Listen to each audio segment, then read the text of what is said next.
Hi everybody, my name is Jeff Matthias and this is my intro video to MIT 813 Instructional Message Design. I'm currently a graduate student in the Instructional Technology Master's Program, and this is one of 3 remaining classes that I have before it's done, which is exciting. You can finally see that light at the end of the tunnel, and it's motivating, to get started and just knock it out.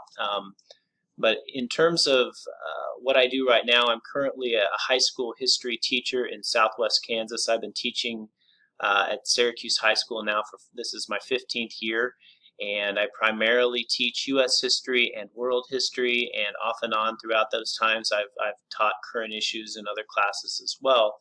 I coach. I just this year have become the head junior high boys basketball coach, and I've coached golf off and on, girls and boys, for pretty much all 15 of those years as well. So I stay plenty busy with the school side of it. At home, I'm married. I have a wife. Her name's Tori. We've been married now for 12 years, and we have 2 children, both in elementary school. One is getting ready to have his first day of football practice tomorrow, and he's excited and nervous, and I'm just ready to go. I think it'll be fun, but that's just kind of a fun thing going on in our lives.